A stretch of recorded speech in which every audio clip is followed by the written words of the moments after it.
Many of you may remember that there were a lot of companies who were losing their hosting service from AWS or Azure because these companies were not exactly in line with woke ideology. And today, we are speaking with their most fierce competitor, David against Goliath, you could say. We're speaking with John Johnson, the founder of Patmos. Welcome back to the Catholic Founders Podcast. If you are new here, our goal is to create an army of Catholic entrepreneurs and business owners who are dedicated to carrying out God's will in the world. Roughly a month ago, I was at the Sent Summit, and John is actually one of the speakers who was attending. And while there, I reminded him, hey man, we've been trying to schedule this podcast for over 6 months. And he suggested, hey, why don't we record in person? So we did. I actually met John through our past podcast guest and builder of murals, Daniel Egan. You can check out episode 24 to hear how he built this mural of St. Joseph in Detroit. It's really incredible. And I was doing a little bit of contract work for John because Dan had introduced me. And this is during the time he was raising money for the Albertus Magnus Institute, which is an online classical education that pretty much anybody can afford. He also runs a pizza company in El Dorado Hills, California, and of course Patmos. So we talked about many things today because he has very well-formed opinions on many areas: employee benefits, takes about wealth, stewardship, ambition, and of course AI. He has very fascinating takes on AI, so stay to the end to hear those. One more thing before we start. If you are looking for a community of other Catholic entrepreneurs, join the Catholic Founders Guild today. It's only $10 a month or $100 a year. Just click Upgrade to Paid in the Substack. Okay, enjoy the show. I do want to ask you something before we start is, what would you rate your pizza? Because I know you have a pizza company. For anybody who doesn't know, maybe give a bit of background on that. Pizza is a 10 out of Oh, come on. It really That's not fair. It's the best pizza in the United States. I can honestly say that. I have to come check it out. So It's the dough. It's 36-hour from 36-hour ferment. What kind of hydration? I don't know the hydration. I asked the chef, but it's very old world stuff. Yeah. And people that have like gluten issues, So my wife could have it. no problem. I'll have to literally come to California just for that. Just the right amount of flop, perfect fluff. I like to say the best pizza Make me hungry. is where you can taste the water in the dough. Okay. And so it is. Thanks for leading with the plug, by the way. This is great. And we're the only pizza shop in the restaurant of any kind, actually, in the Western Hemisphere that serves beer inertia that's made by the monks. Okay. And How that do you get sector is dedicated to the monks of Morcha. That's amazing. I thought it was going to be a monk. Oh, really? Okay. Mm-hmm. Yeah. Yeah. I went out there thinking that was the best, baddest, biggest thing I could do. I showed up and I said, John Johnson, you've been waiting for me. How'd that go? I mean, it was great, but not the way I planned it to be. Yeah. After about a month, they said, John, this is a direct quote from the prior, now abbot. He says, John, are you kidding? You're not going to be a monk. Go get married. It was like a weight off my shoulders. And I did. Yeah. I wanted. And I went and got married and made a bunch of kids, but the plus stayed in my heart. So I founded a restaurant in their honor. Hey, what's the name of it, by the way? Pizza Norcia. And where is it again? El Dorado, which is kind of like in the middle of nowhere, isn't it? It's a gold mining town, kind of in the foothills between Sacramento and Tahoe. Okay, got it. Yeah. So I was just in California in July. Well, really for the first time. I was there once before, but not really. So I'll have to check it out because my friend and I we've been making pizza this summer, and we just have like a little propane oven, and we're trying to get it dialed. But in Wisconsin, there's not much competition, so there's a lot of things we could talk about. And you have given your story a handful of times with some other podcasts, I believe on the Catholicpreneur podcast with Mitch. You talked about it. I think it was the Thomas More podcast. You talked a little bit. So I would encourage people to, if you want to hear your whole story, to go listen there because they're really good episodes. But I want to just have people understand, like, really high level, what's kind of the core things that you're up to these days. Founder, CEO of Patmos Hosting. So that's an AI staff-free company, hosting company, pro service software company. And then I have a nonprofit called Albertus Magnus Institute, which does live online coursework for adults, great books. Yep. I don't know if you remember, I supposedly worked for you for like a couple weeks as a contract. Remember, way back. That's how we got. That's how we got connected. We definitely got to send Dan a selfie after this. Send him, show him that we're hanging out. Now you've done a lot of really cool things, and I think that just to highlight, maybe can you explain some of the scale of what you guys have gotten up to, especially with Patmos, because you've done a lot of things. You have the pizza company, Albertus Magnus. If I understand, it's pretty large, right? How you guys have grown that, and then you've got Patmos, which is growing pretty rapidly, if I'm not mistaken. So to give people a bit of understanding of the scale, because I got to follow up to that. AMI is about 1,000 students and growing. Last count after 6 years. Yeah. Very kind of bootstrapped start. Patmos also total bootstrap. Never raised a round of VC money in my life, and now up to 4 data centers, Okay. and then plenty presence in 3 others across the world, but growing rapidly. They're to 75 employees. Okay. The next question I wanted to ask really around this is, I think there's a lot of hesitation with Catholic men, especially to be ambitious and to want to do a lot of things. Like, maybe they're just going to say, hey, I'm just going to live a simple life, work a nice job and have kids and call it a day. Where does this drive for you come from? Like, is this something you always wanted, or is it something that developed over time? Like, how did that kind of get cultivated in you? I don't know. Maybe a broken childhood. Honestly, maybe it's daddy issues. I have no idea. I mean, my parents were divorced at a young age. I don't talk about any of this stuff on. It's okay if I. Oh yeah, absolutely. Whatever you want to talk about. Yeah. Yeah. My parents divorced when I was a young man, and I had to instantly put on this, like, I was the oldest of 4, right? So I had to be the man of the house when I was 7, and there was a really rough time. I don't know. Ever since then, I've just had to like prove myself, but then also at the same time struggle to figure out who the real me is. Yeah. Because you kind of like bury the childhood a little bit, so then maybe it comes out sometimes, or you're trying to kind of go back and forth. It's a little bit of that. It's a little bit of Bruce Wayne trauma syndrome, I think.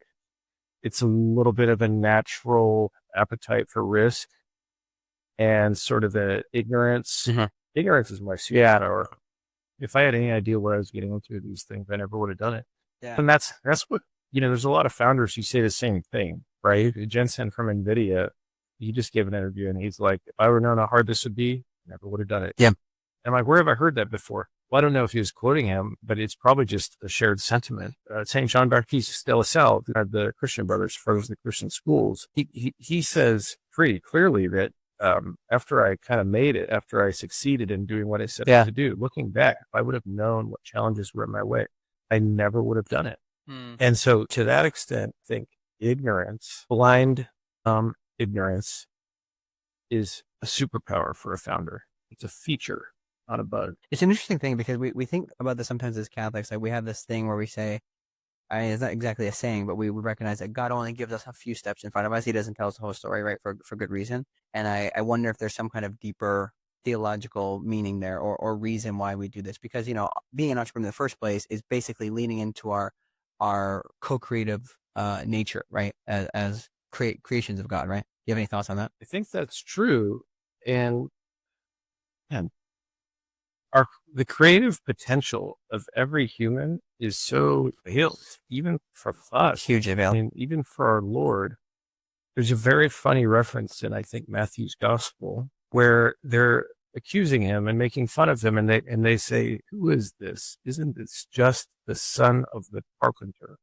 That's the English, right? But if you read the Latin or even the Greek, it's like Helios Fabri. That is, isn't this just the son of the maker? They don't. It's a joke in scripture, kind of hiding in plain sight. It's not really perceptible in the English, but in human beings, we have this amazing potential. That's why work is dignified, right? We have an amazing potential to be co-creators, not just generators of our progeny, right? That's the obvious. Yeah, but it's in the same sentence, right? To multiply and subdue the earth. Yeah. Beautiful. Yeah. Somebody built this. Yeah. You know what I mean? Yeah. It's a beautiful thing that humans can do. And that's not just like our own thing. That's an extension of creation. Yep. We're all sort of called to do the best we can while we got that we got here. Yeah, and I think about it a lot. A lot of people, especially in like the more traditional Catholic movement that I am usually around, is a lot of people, they're very hesitant to go out into entrepreneurship because, it's so dangerous. Like, how am I going to provide for my family? And they have this kind of false sense of stability with jobs. But I was talking with Dan about this actually recently. It was like, most of history, we were just tradespeople. Like, we had our little gig, right? And St. Joseph was that way too, right? He just had whatever jobs God brought to him, right? Yeah, there's a real problem with this, especially men who have grown addicted to comfort over the years, where we're so addicted to security. Mm-hmm. Yeah. And golden handcuffs, right? If you're really successful. You don't know how many guys I've talked to who work for like a really, really big company. I want to come work with Patmos because, it's this bold, daring risk. But there's like, sorry, I got, this huge equity offer. Yeah. AWS or Microsoft, who you are. There's a bunch of those, right? I'm more for Patmos. Yeah, but everybody who makes the leap is actually a lot happier and ultimately more lucrative. Well, I mean, it was just Dave in his talk yesterday. Dave Duran, if anybody's listening, gave a talk at Cent, and there's that one kind of point about adventure, right, which is really a key thing that I think it's maybe natural to entrepreneurs, I guess, but for people who aren't, supernaturally inclined to that, can get really buried very easily. There is definitely a peculiar risk tolerance that's present in the most successful entrepreneurs that not everybody has. And yeah, this is tough to say in public, but especially women, right? What's really going to make you happy, right?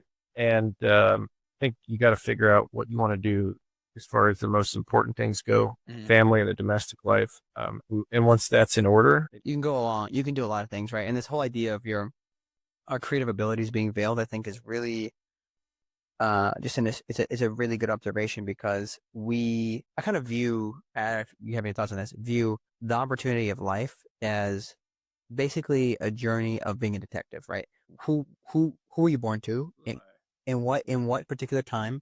What geography? Like, all of these things are little clues as to what God is really calling you to, right? I think somebody mentioned it today. I think it was at Mass, the Catherine of Siena quote about, when you are who you should be, you set the world ablaze. And it's like, you got to figure out that part. And that's the cool part, is you have to kind of like discover it since we're fallen, 100%. And we're not as powerful as or we're more powerful than we think we are. when we have God with us, right?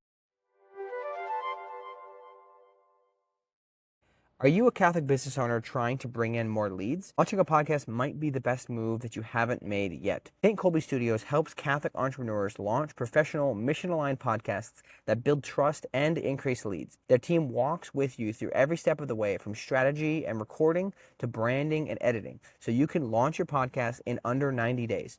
And because you're a Catholic Founder listener, you'll get 20% off all services for the remainder of 2025. Just mention the show when you reach out. 158 million people listen to podcasts every month, and that's just in the US. Your ideal customer may already be listening to a competitor's podcast. Visit stcolbystudios.com to schedule your free consultation today. Thank you, St. Colby Studios, for sponsoring this episode of Catholic Founders. Yeah, this is like such an interesting. I don't know how do you square ambition of your own and trying to understand, like, is this coming from me, or is this something I really feel God's calling me to do? Because I bump into this a lot with the most ambitious Catholics I meet, is like, they want to be a billionaire because they want to build churches and they want to do these things. But it's like, how do we understand the line and the difference between driving towards something because we want it versus we feel called, that God's calling us to it? You have to first understand the reality of material things. Gregory the Great teaches beautifully on this. He says that things of the material world elicit in us a great desire, that when we have them, they make us miserable. How many times have you gotten really excited about an Amazon thing that you order? You get all the thrill in just ordering it. I found it 2 days later. and it arrives in the box 2 days later, and you're like, oh, this kind of sucks. It's a very common story, extended to the new pickup truck or the house or whatever. Okay. So that's a given. It's it's obvious. You didn't need Gregory the Great to tell you that. But then he says spiritual things elicit in us kind of a repulsion at first. We don't really desire them. But then when we have them, we want more and more and more, but not out of a dissatisfaction. Because they're fulfilling. They're genuinely fulfilling. And you want more and more, but you don't want them until you have them. That's the opposite with material things. So anybody who wants to explore the world of ambition or entrepreneurial risk or endeavor or anything like this has to first realize that it's just stuff, and stuff isn't exciting. And so, and frankly, if you have that attitude toward money, it'll be really easy come, easy go, but no big deal, right? It really de-risks the risk. And that's so important. Money is like fun. If you set out trying to have it, you're not going. If you call your buddies and say, "Hey guys, what are you doing tonight?" I'm like, "I don't know, nothing going on. How about you?" And you say, "I was thinking we could get together and have some fun." They'd be like, "What?" Yeah, they think it's crazy. Yeah. Yeah, it doesn't sound very fun. No, it doesn't. It's not. Stupid people sound, and they pursue money for its own sake. Hey, what's this business about? We're going to make a shit ton of money. Did I say that? Yeah. Hey, if you want to make a bunch of money. Yeah. That's a stupid business. Because it's like they have no idea how unfulfilling it will be until they receive it, right? Yeah. And it's the worst way to make money. Yeah. You're probably not going to make any of it. Exactly, because nobody's going to buy something if you're clearly just out for your personal gain only. And you're not going to be satisfied in that pursuit. Yeah. It's like having one of those dreams where you have wads of cash in your hand, and you start to wake up slowly, and it's all just like grounded out of air, No, it's not real. Yeah. It's the least real thing. Yeah. Money is the least real thing. And so if you can, if you want to solve a real problem and make people's lives better, and you contribute to the common good in some commercial way, well, that's called a mission. And businesses with missions will succeed. That's why even the worst company invents some garbage mission, but it's to give this spiritual direction to your team and your people and your market.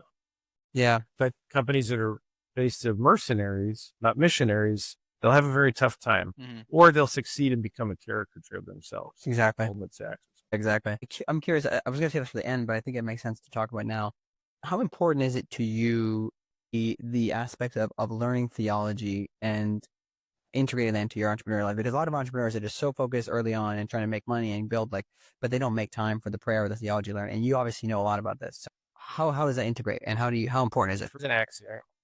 I was really into philosophy and theology in my college and grad school days. I thought I wanted to be a monk, like I said. I thought I wanted to be a priest. I was really in love with the great books and great thinkers like Plato, Aristotle, Aquinas, Gregory the Great, who I mentioned. I did like 10 years of teaching, youth ministry, adult ministry. It was awesome. It was very fulfilling personally. But when I found myself that smoking hot wife, I knew that I couldn't make a good living doing it. So I always had a side hustle, but and I'm not a technical guy, right? I'm not an engineer, CEO. I'm more on the sales side. But really, 10 years of youth ministry, it's like if you can sell Jesus to teenagers, you can pretty much sell anything. So it was very helpful to me. But besides the aforementioned ignorance that I said was my superpower, the ability to think liberally about really anything and have conversations about anything with anybody was also, it served me very, very well. Because I was able to jump into industries as a novice and quickly have enough of a general synthetic understanding of things that I could make some changes and make the right deals and moves happen and form the right team around me of integrators and operators. So if anybody really wants to be successful, there's no better way of forming yourself than through a real liberal arts education. Yeah. I've seen it time and time again. And people think of this sort of education as like, well, what am I going to do with that? The answer is whatever you want. Because when you can think your way out of a wet paper bag. Yeah. No, I definitely share a lot of the sentiment. I think for me, I was always raised with this idea that we need to learn how to think, not what to think. And my dad, he never encouraged us to go to college. And so I kind of put a blanket on everything in college. But when I met you when you guys were starting Albertus Magnus Institute, I was started to realize the importance of that. It's like, this is like what true education was. It's, I think that I might mess this up, but the meaning of scholar is like to have time, right? Non-scholar means I don't have time or something like that, right? Yeah. Schola is Greek for leisure. Yeah. And then that's also related to this idea of, otium, which is like I think it's like a school, but right. But negotium is like negotiating when you're at work. All that negotium, all that means is not at leisure. So, Exactly. because leisure is the end, it's the term. That's why we work. But so many people, they don't, right? They Sundays to recharge, you can go back and hit the grind. Yeah. Well, why are you grinding? Yeah. Like, you don't realize that like really, really early, you're just going to be on this hamster wheel. Which if it continued forever, we would call it hell. Yeah, I think this is an interesting. I mean, guess on the university experience, I guess you'd say first of all is it kind of, if I'm understanding correctly, college was more so this kind of liberal arts regarded thing at the beginning, and then it became very utilitarian. Where it's like you do this to get a job, and in most places, right? And that's not necessarily the point of it in the first place. So, I do think the last point you made about the journey aspect, like this is something I'm going through, like where I'm married, we have our first daughter, she's 10 months now. Congratulations. Thank you. And we're making enough money with the business that's like I could probably just keep it here, but I always have these ambitions to continue growing it. And then it's like you go through these times where right now my wife's been away for a week visiting her family, and it's like I really miss the baby, like I miss the nighttime interruptions, all these things. So then I just have these like constant back and forth about how much ambition or how much like effort should I put into building the future and sacrificing some of that time now for the future versus trying to structure the life that on a weekly basis I'm fulfilling my family and religious duties. What is your business? This Recruitment. My recruitment consultancy, yeah. It's a side hustle. Yeah, it's a side hustle. I love this stuff. If you could do this for the rest of your life and make a living, would you? It's a good question. I've actually, at the same conference, been thinking about this a lot because I never intended for it to be the solo thing. But I don't know. I'm really thinking about it. The answer is I really don't know. What I want is a lot of things, but I just want to be a vessel of whatever God wants me to do. What do you want? I want to make an army of Catholic entrepreneurs. Okay. Yeah. So this is more Yeah. along the line. It definitely is, yeah. But the reason I always wonder is because the point of these conversations is to understand how to integrate the faith into our businesses. This is a business. It can certainly make money and become a providing source. But I always wonder, like, how can I prove out the things that I'm learning through the people I meet in a real business, in the real world, like where it's like I'm doing commerce and it's like, it's actually paying the bills. You know what I mean? For that, you'd have to pick a specific industry. Mm-hmm. But if you want to do this, which you seem good at, there's a way to do that, right? And this is, if anything, a very scalable enterprise, right? So first thing I would say is if you're not happy in the recruiting business, get out. You're young enough. It's low enough risk of a move to get out now. You'll figure it out. Yeah. And the best way to scale something like this is to make yourself have to depend on it. Yeah. On its. That's a good point. Yeah. When I started this, it was about 5 hours a week of time. And now it takes about 30. So it's because I love it, right? Because I just keep meeting more people and doing it. So Stuff is, if I had an extra 40 hours a week that I wasn't recruiting, that I could pump into making this very production more and more excellent and valuable to the rest of the world. What would I do? Yeah. I'll definitely be praying about this in adoration. I actually don't dislike it, right? So I run my own firm because I run my own firm, I can go to daily mass and all that stuff. So it's like, I don't have to work for somebody else. Yeah, exactly. Oh, no. I thankfully started my own a while ago. That pays the bills. Exactly. Yep. But you'd rather be doing that. I can't say that I would rather only be doing this. That's why it's like this kind of debate in my head. It's like, should we do this? Should we do that? And my gut reaction is, hey, I'm going to keep doing this as long as it works. And if it ever becomes very evident that I should completely go all in on Catholic Founders, it's probably what I'll do. You know where the word decide comes from? To cut, I believe. Yeah, but think about that chidere, the side part. Suicide, homicide, pesticide. Yeah, you got to teach it areas. You got to cut off everything that's not the one thing. Mm-hmm. So be careful that you're not, Yeah, I think about this a lot. And then I meet people like you who've got 3 things going on. I mean, I don't know how involved you have to be in all of those, right? Yeah, exactly. Your main thing is Patmos. Yeah. No, actually. Exactly. Yeah, and AMI, same thing. Yeah, okay. My job is yeah. Focus is. I mean, this is such a good thing because the reason I ended up not being able to really support you guys as you grow was because I was so spread thin at the beginning, right? I had all these contractor jobs. So it's like, it's a theme of mine, my ADHD. But no, I appreciate that. A couple of the things before we run out of time. When you start to grow, when you start to have a business that's actually really starting to achieve some kind of success, what are the biggest challenges that you typically run into during the growth phase? And I ask this because a lot of the people who listen are pretty early in their growth. They're maybe 1 or 2 employees, very small. What are the biggest challenges that you run into as things start to really go? The biggest challenge I ran into was transitioning from personal heroics to scalable system-based business, where stuff can work without me or any one hero in the room saving the day at the last minute. Not that I was always the guy doing that, but entrepreneurs are used to doing everything on their own, and they're the one guy who can do it, and nobody can do it as good as them. And that's usually, but at some point, as you scale, you have too many things to do, and you've got to break away from all those things and focus on what you do best and trust other people. You're like in the scaling phase, the most essential thing that you need to be doing is surrounding yourself with great operators. If you're the top dog, and then you have to remember that your job as you grow a company is to be the chief visionary, right? And vision is so underrated. And entrepreneurs who do this well have a real gift for seeing what's around the corner, but also a gift for being able to synthesize so many moving parts into one distillation of an idea that can inspire a team to go out and conquer hills and win battles. Yeah. Many people have told me this vision piece is the most important. When you go to, at what point do you aim to usually bring in the operator? It's like pretty early on. Like, and how do you make sure that the right person start, right? One guy's the sales guy, one guy's the engineer, right? So as early as possible, every business needs an operator. It's not going to scale. Nobody's going to pay you for your vision if you Yeah.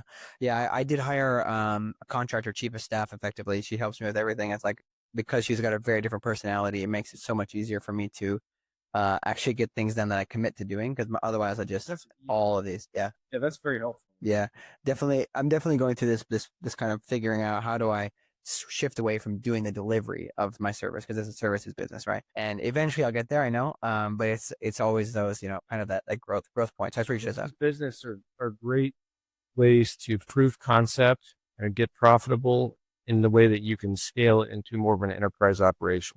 You can bootstrap through service. People are willing to pay you to do one-off things in some specialty. Well, then you figure out a way to productize that and scale it. But that's how Patmos started. We were a services business in its previous corporate iteration that sort of became a data center. If you're listening to this, chances are very high that you're a Catholic business owner or are planning on becoming one soon. So if you'd like to be part of a group of others just like you who are striving to build successful, profitable businesses while also striving for sainthood, consider joining the Catholic Founders Guild today. It's only $10 a month or $100 a year, so anybody can afford it. To get started, just go to our Substack and click Upgrade to Paid today to get started.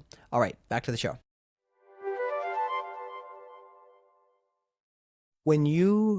Something that you've told me, I think you mentioned it on another podcast, but I'm just very fascinated by how business owners actually try to live out the proper treatment of their employees through Catholic social teaching. So what are some of the ways that you guys make sure you treat your employees in kind of like a radical way that other companies probably don't? First, employees have names and infinite dignity. No matter who they are, no matter what their background is, they're worthy of respect. And by respect, you have to mean something very, very specific. People abuse this word, but respect is really seeing in my counterpart the capacity to actualize me. They're the agent, I'm the patient. Just by them existing in this universe that we share next to me, they make me better. Even if they're an asshole, they make me better all the time.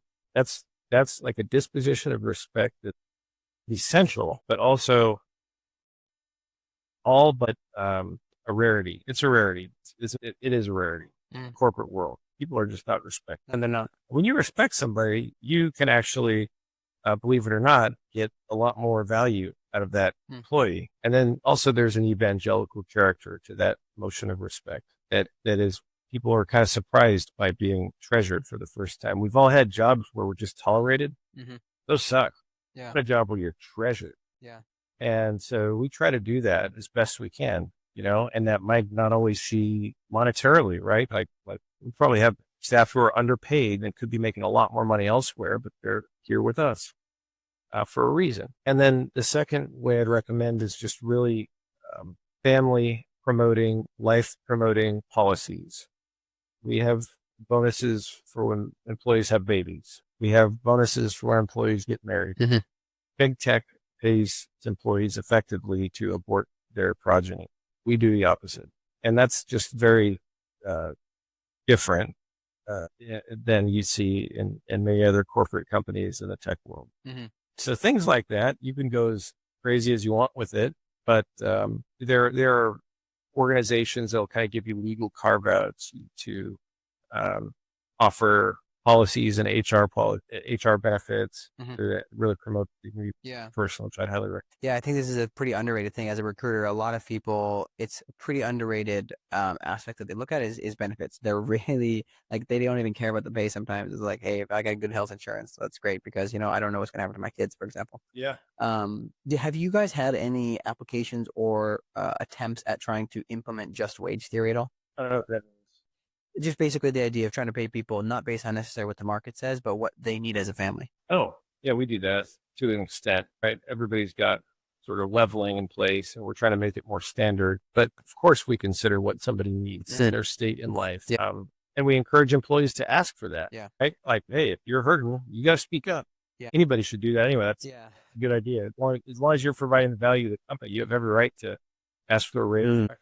Yeah, I think it's very interesting because it's currently a very taboo thing to say, somebody's doing the same job as me, but they're getting paid, more or less than me because like they don't have kids yet. All right. Yeah. And that's not how I went with my contractors. They're all overseas, so I'm able to afford this, but I just ask them, what's your monthly needs, right? Like I pay them what they need and I, try to give them bonuses here and there, but I just try to pay them what they need so that they're not worried because I know how much that kind of stress can really ruin ruin life. So I appreciate you sharing that.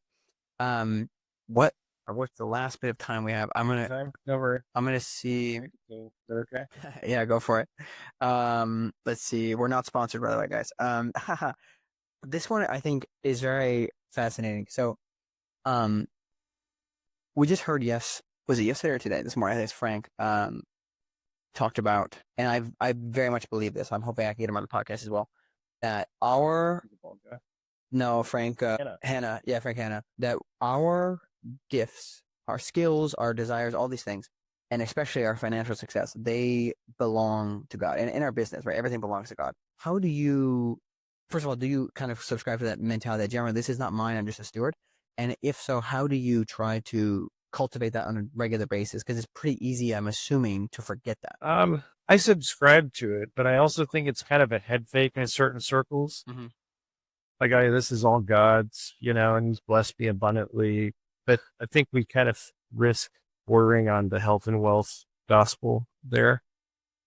I believe our Lord when He says, "Blessed are the poor." It's actually blessed to be poor. That's true. And so that said, is there anything wrong with private property and taking care of your family? No, and in prudence, we're called to do that, right? Like, I want to make money so I can give my kids a good education and pay for a decent wedding for my 5 daughters or whatever it is, right? Those are noble things, but I don't like this whole, and I'm not pinning this on anybody. Yeah, of You course. mentioned, I think really not, great guy, but I think it's a little bit dangerous when my kind of spidey senses go up when I hear this is all God's. It's true. It is. Did that answer your question? Kind of, yeah. So I think the way, just to give you kind of my thought process here, the way I try to think about it is the skills that we're given in the parable around the lilies of the field, right? They don't worry or toil because even if they're thrown in the oven, they basically trust in God, right? Yeah. But it also says that if that's the case, then how much more will God take care of us? So my takeaway is always that from that, and I love that. That's one of my favorite verses, is that God will take care of us no matter what. So why would He give us skills in the first place if they weren't for His use in the world? You know what I mean? No, absolutely. Like I said, we're co-creators. Yeah. We've got to make something of this. We've got to leave it better than we found it, as my PE teacher in grammar school calls Yeah. up jump rope. Oh yeah, my dad always said the same thing. Wait, Mrs. Gethard. So I think that's true, and I think, but there's also within the parable of the talents, right? There's this the risk takers are rewarded. Yep. The ones who dared to put it on the line. Yep. Are rewarded.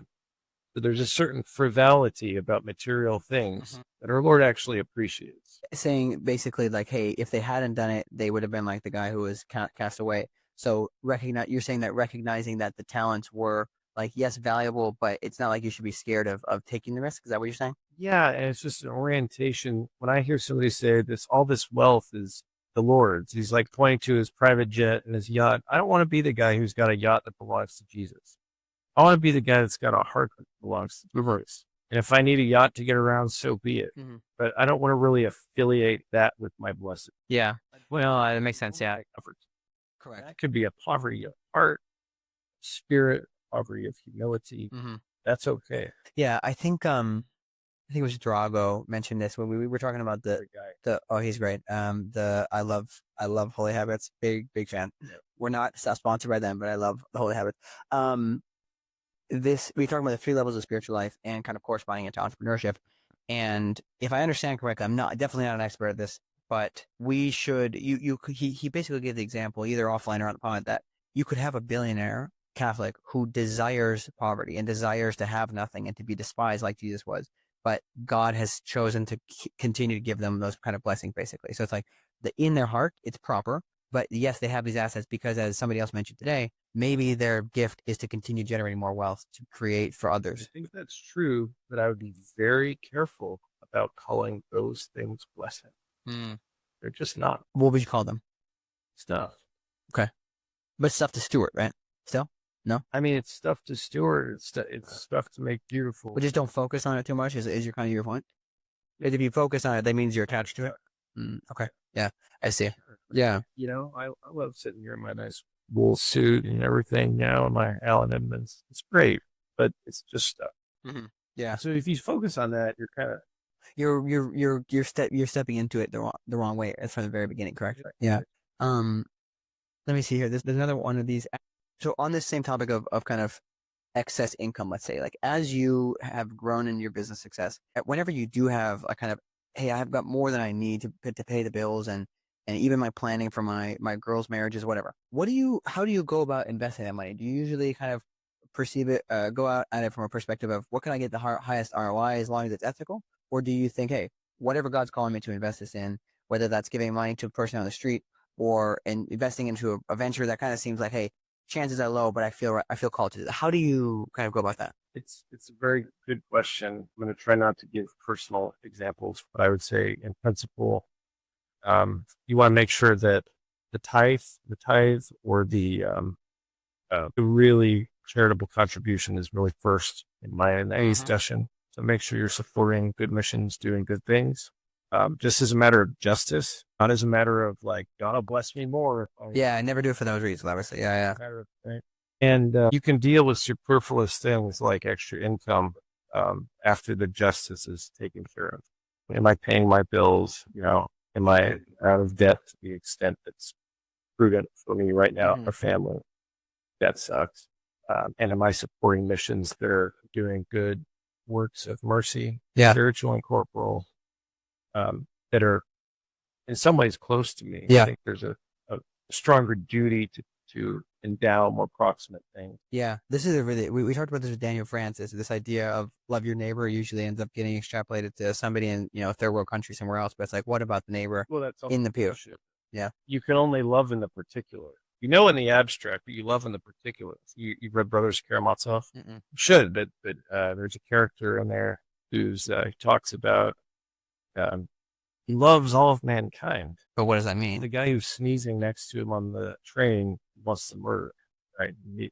That's the thing. So you hear all this, these lefty billionaires talk like this often, like we should So send all the Haitian immigrants. We should send all the money to Ukraine, whatever it is. Might be good things, might not be good things, who knows? But we should is always a really, really poor excuse for rather have. Mm-hmm. Yeah, that's good. That's interesting. I do appreciate that perspective. Another talent question with your company. So I'm assuming Patmos, and I don't know if you can say all these things, but Patmos probably has a conglomeration of Catholic and non-Catholic employees. Absolutely. How do you? But you're good. I love it. Yeah. So you're very, I would say, generally like a pretty publicly Catholic person, right? So how do you?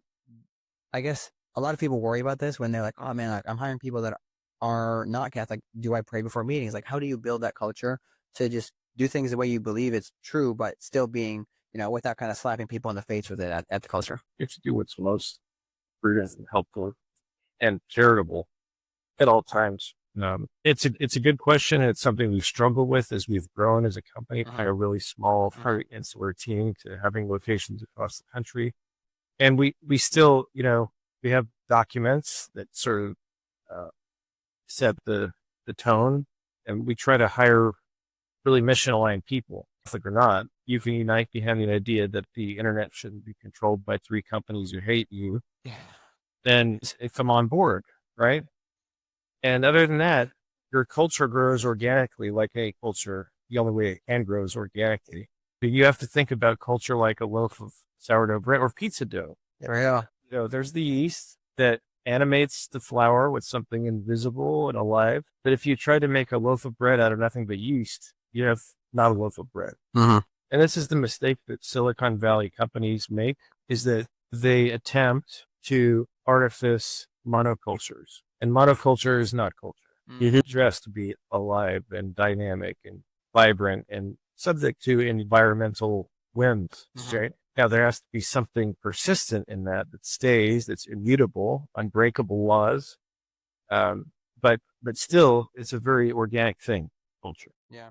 But it's the most important thing in hiring. By far, you have to hire culture. Quick interruption. Big shout out to Verso Jobs for sponsoring this show. Joe and the team at Verso Jobs have built an incredible company that helps Catholic founders hire people who are actually aligned with your mission. They have built this incredible gamified and data-driven platform that helps you hire people who actually share your mission and values. And the best part is, it's built by Catholics. So whether you're hiring for your startup, school, parish, or nonprofit, Verso makes it easy to find mission-aligned talent that's ready to build the kingdom. Just visit versojobs.com to get started. That's Verso, VERSO jobs.com. To the heights. When you are, I guess, hiring for things, have you had any instances where people may not necessarily have appeared the most qualified on paper, but you still gave them the chance? Because I ask this because as a recruiter, people usually only pay me 100%. And some of the best qualified people on paper have absolutely not been good. not worked out. Yeah. But it's no secret. I love hiring PAC grads, Thomas Aquinas College. Yeah. They can think.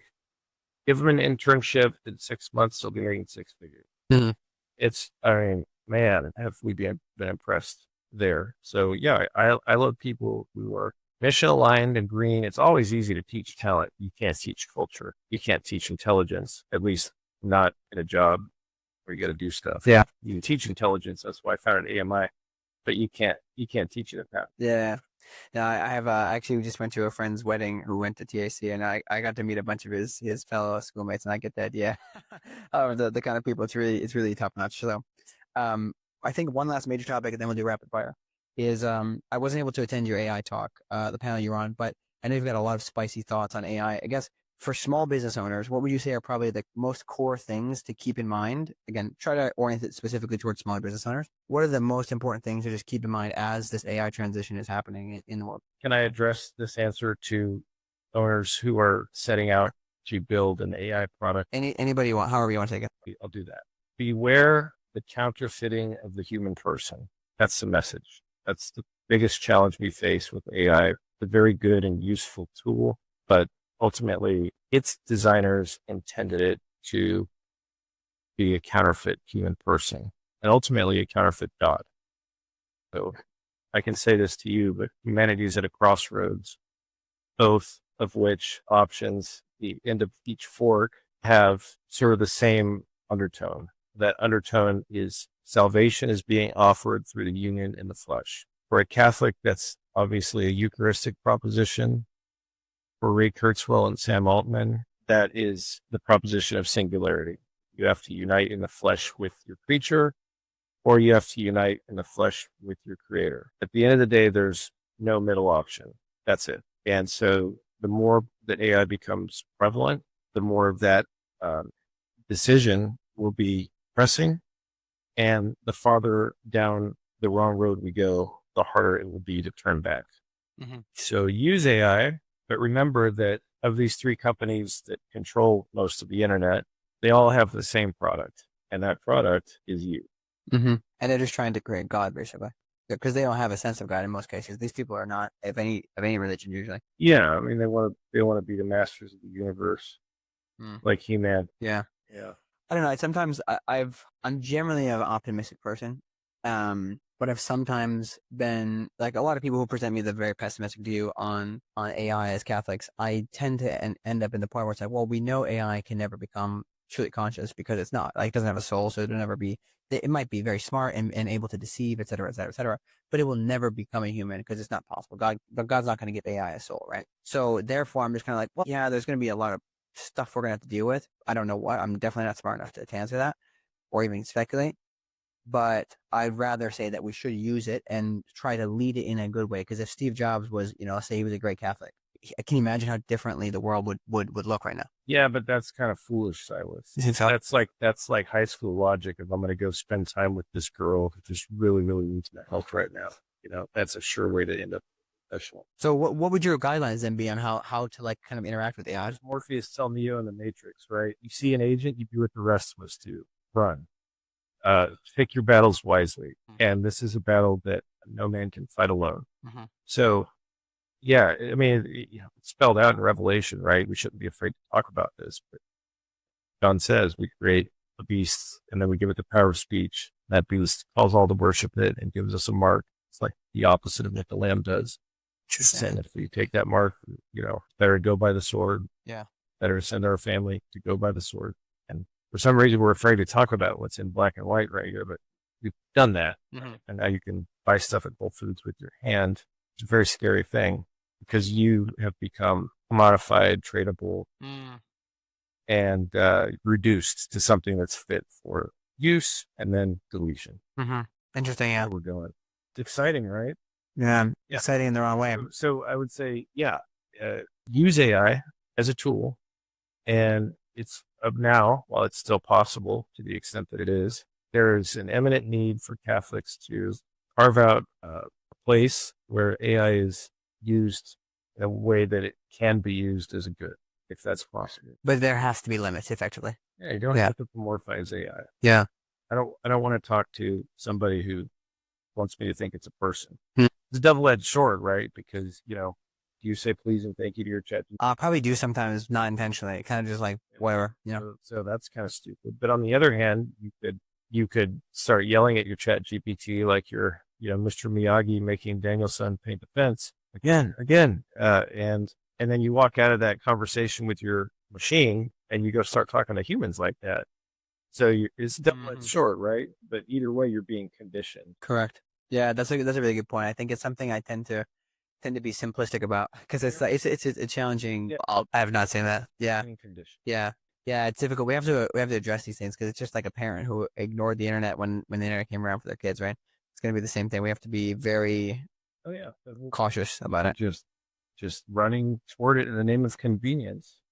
We already are. Yeah, absolutely. Careful.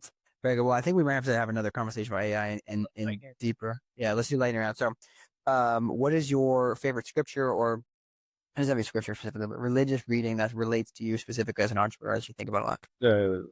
My favorite piece of scripture of all time is probably John chapter 20 when they see Jesus on the beach and don't yet know it's him.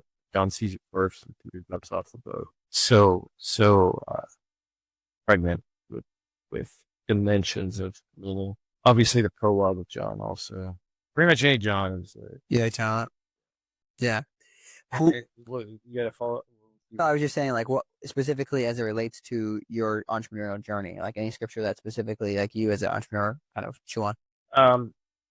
Also John, but his use of enthemes, which Aristotle says is the most powerful form of rhetoric, and it's chock full in John's gospel. What's an entheme? An entheme is an incomplete syllogism. So A equals B and B equals C. So there's a major premise and a minor premise. What's the conclusion? C.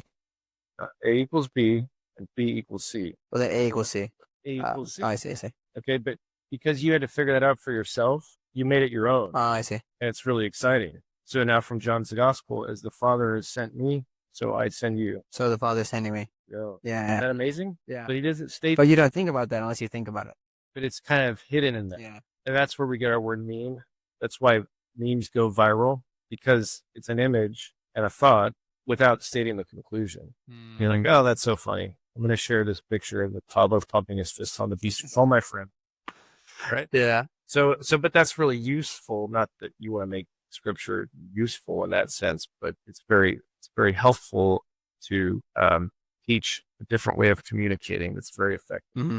Yeah, no, I like that. Also, probably evidence that St. John read Aristotle. Yeah, interesting. I guess I hadn't thought about that. You're way deeper into these things, so I'll leave that one to you. But who is your favorite entrepreneur and why? In one sense, I want to say my dad, because he was a salesman and just always hustling. I would wake up in the morning and see him go out to the flea market and sell jewelry as a kid. I ran out and greeted him and met him and always woke me up to say goodbye. And I was just very grateful for that.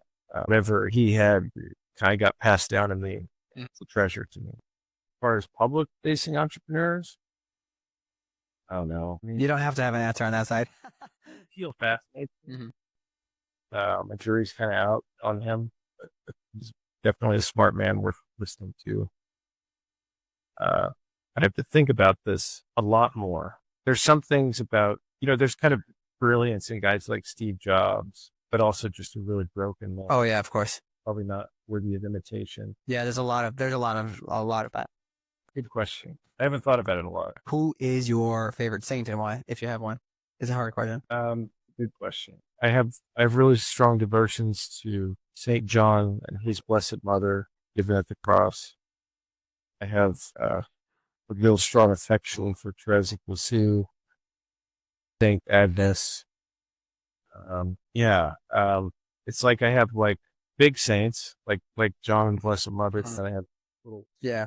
They all have different ways. Yeah, they have different ways that they help you out, which is what I love about the saints. It's just like there's no end to the use cases, if you will. That's right. And I think Saint Elizabeth of the Trinity is such a prescient teacher for us. Saint Gregory the Great. Gregory the Great was Pope. Okay, he died in 604. This guy, you could read his homily, any of his homilies. There's a book, Gregory the Great's Homilies. It's like 36. It's amazing bedside reading because you pick up something that's 1,500 years old and it's like he's talking so clearly and simply for us. It's inexhaustible. I love it. It's amazing how truth it's not constrained by time, right? If it's something that's true, it can be applied anywhere. Absolutely. Yeah. And then finally, what is one of your favorite devotions and why? The rosary is kind of essential for family life, I'd say. And I didn't get to become a monk where I would pray 70 hours a day, but I love praying the office of crime every morning. It's very short, like 10 minutes, and it's a great way to start the day. I like that. I've only really I have experienced the other rest of the office when I was discerning the priesthood at one point, but mostly I've experienced Compline, which I love because I struggle with evening prayer. I'm in Compline. The monks have told me are sort of the offices that are most proper to the laity. It's both very short and beautiful. Yeah, Compline is a great way to end the day for sure. Yeah, I got to get back into that. But awesome, then. This has been really a pleasure having you on. Any call outs you want to have for anybody? That should be published pretty soon. So, what do you want? Like links? If you're hiring, anything you want to shout out? Tech. If you want to come work in an awesome tech company, and if you want a great education that is basically free and online, check out magnusinstitute.org. And I can ask your audience to pray for me. Oh, absolutely. I think we should all be praying for our country, especially right now. But also check out your pizza place. All right, thank you so much for tuning into this episode with John Johnson of Patmos. I would love to hear from you as well. What were the most interesting things that you learned from listening today? Send us a note, comment on the Substack, or reply to the original email that you got. Also, before we go, please help us grow by sharing this show. It's the only real way that we grow, and it means a lot. Finally, if you like what we are doing and you want to see it grow, consider becoming a financial supporter. It really, really helps us to keep this project funded. When you upgrade to a paid subscription, you will also get access to the Catholic Founders Guild. This is a peer group of nearly 50 faithful Catholics who are committed to using their businesses as a way to bring back God into the center of the culture. You can choose to support us as much as you like, but to get access to the Catholic Founders Guild, you at least need to pick the base level tier, which is only $10 a month or $100 a year. So literally anybody can afford to be part of it. Why wouldn't you want to find your tribe of other Catholic builders today? Just go to CatholicFounders.com/subscribe to upgrade. All right, thank you so much, and we'll see you next time on Catholic Founders.